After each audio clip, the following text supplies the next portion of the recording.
Сәлеметсіздер ме білім алушылар? 8-ші сынып қазақ әдебиеті пәні бойынша сабақты бастаймыз. Пән мұғалімі Тулебаева Гүлжан Кенжебековна. 3-ші бөлім махаббат және абырой. Сабақтың тақырыбы Міржақып Дулатұлының Бақытсыз жамал романы. Сабақтың оқу мақсаты әдеби шығарманың идеясы мен пафосы ұлттық мүдде тұрғысынан ашу, автор бейнесі мен кейіпкерлер қарым-қатынасының тілдік көрінісін талдау.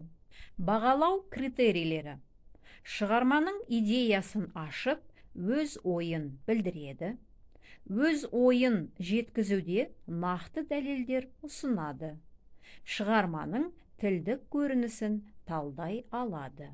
Құрметті білім алушылар, өткен сабақта жаңа тақырыпқа байланысты тапсырмаларды ұсынған болатынмын. Ендеше бүгінгі сабақта біз сіздермен сол берілген тапсырмалар бойынша кері байланыс жұмыстарын орындаймыз.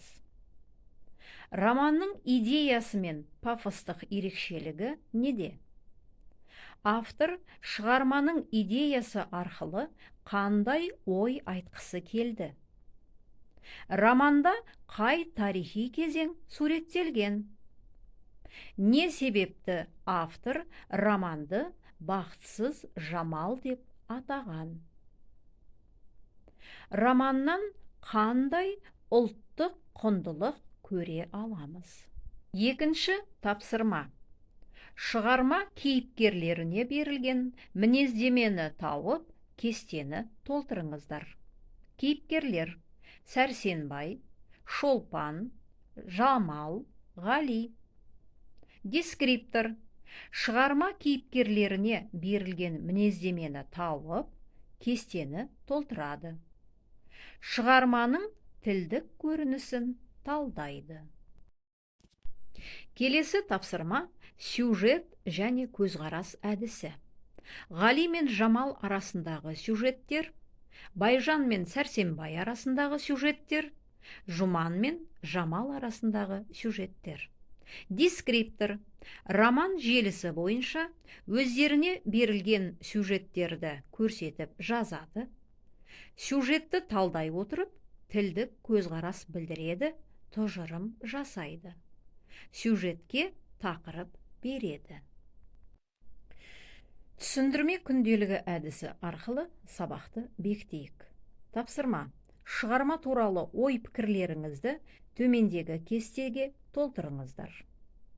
Ескі әлем, жаңа әлем. Дескриптор: өз пікірлерін білдіреді, заман көріністерін салыстырады. Құрметті білім алушылар, дәстүрлі отбасы құндылықтары мен әйел мәселесі қазақ әдебиетінде терең қозғалып, жілігі шағылған тақырыптардың бірі. Бұл өзекті мәселелердің ар жағында ұлт проблемасы, қазақ халқының проблемасы жатқаны айқын. Осы тұста Мұхтар Әуезовтің қай уақытта, қай халықта болсын, білім жолында, жұрт қатарына жетерлік халық болу жолында ең керекті шарт ақ жүректі, екпінді ерлер.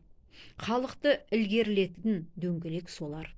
Оларсыз мақсатқа жақындау мүмкін емес. Бұлай болғанда алғашқы сөзімді қайта айтамыз. Адам баласы тағы болып, еркегі хайуандық дәрежесінде жүргенде, әйелден бала туып, ол балалардың бәрі де жастық, қорғансыздықтан анасының айналасына үйіріліп, үй ішінің бірлігін, одан туысқандық ұйымын кіргізген. Бұған қарағанда адамды хайуандықтан адамшылдыққа кіргізген әйел. Сол себепті әйелдің басындағы сасық тұман айықпай, халыққа адамшылықтың бақытты күні күліп қарамайды.